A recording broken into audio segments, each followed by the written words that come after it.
Hi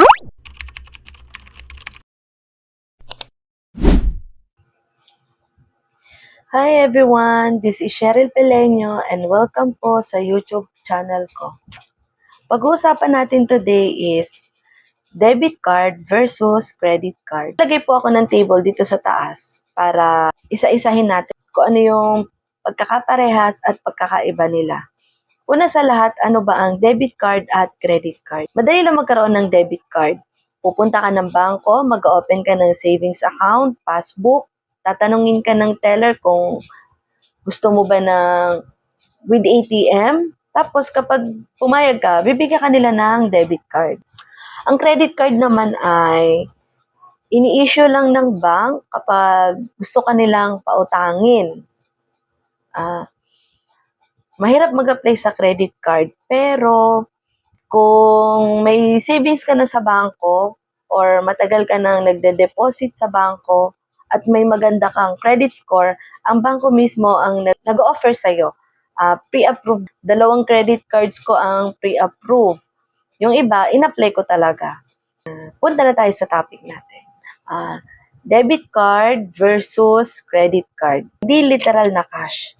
Kasi sila ay kahalili ng cash. Sila ang magagamit mo para may access ka sa cash na mayroon laman to. Unang pagkakaiba nila is, debit card is own money. Credit card is bank's money. Simple lang. Ang debit card, pera mo, dineposito mo, savings mo. Ang credit card, pera ng bangko, ipapautang sa'yo at kailangan mong bayaran. Siyempre.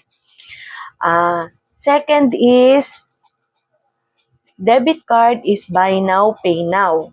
Credit card is buy now, pay later. Unahin natin ang debit card.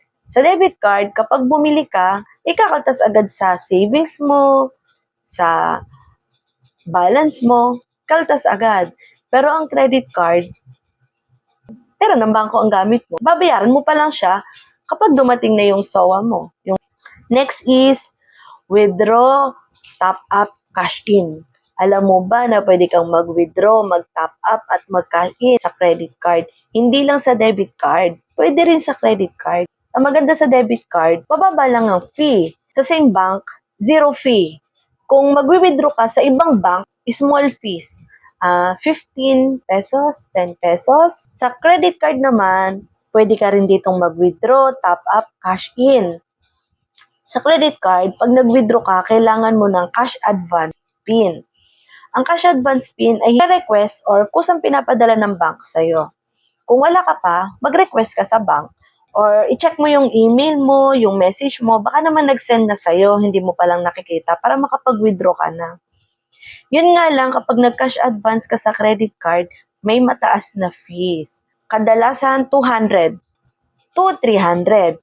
Meron pang ibang banks na kapag nag-top up ka, cash in, ang less, bukod sa cash advance fee, babawasan ka pa nila ng quasi-cash fee, which is doble na, di ba? Ang laki na. Tapos, syempre, kailangan mo rin bayaran sa due date mo. Gagawa ako ng other video para doon. Next is, debit card is easy to control spending. Siyempre, pag pera mo, nakikita mo, alam mo, savings mo yan nababawasan na, lumilit na, siyempre, titigil ka na sa paggastos.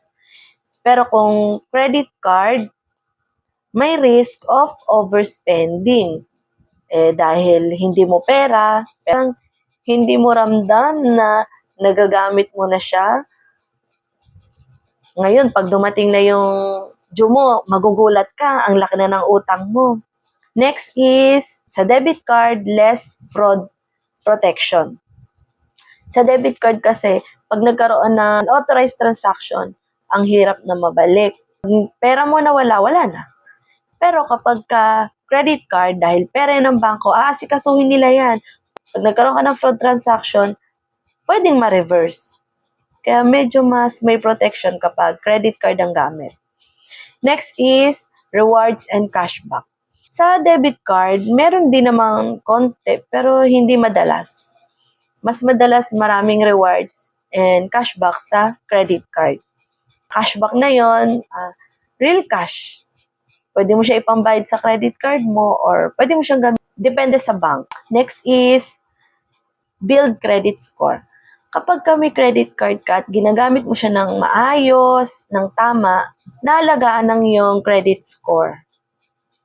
Ang pagkakaroon ng magandang credit score ay makakatulong sa atin in the future.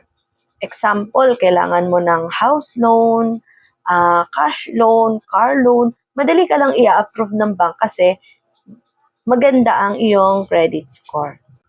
And that's all for today po. Sana po nakita natin kung ano ang pagkakaiba.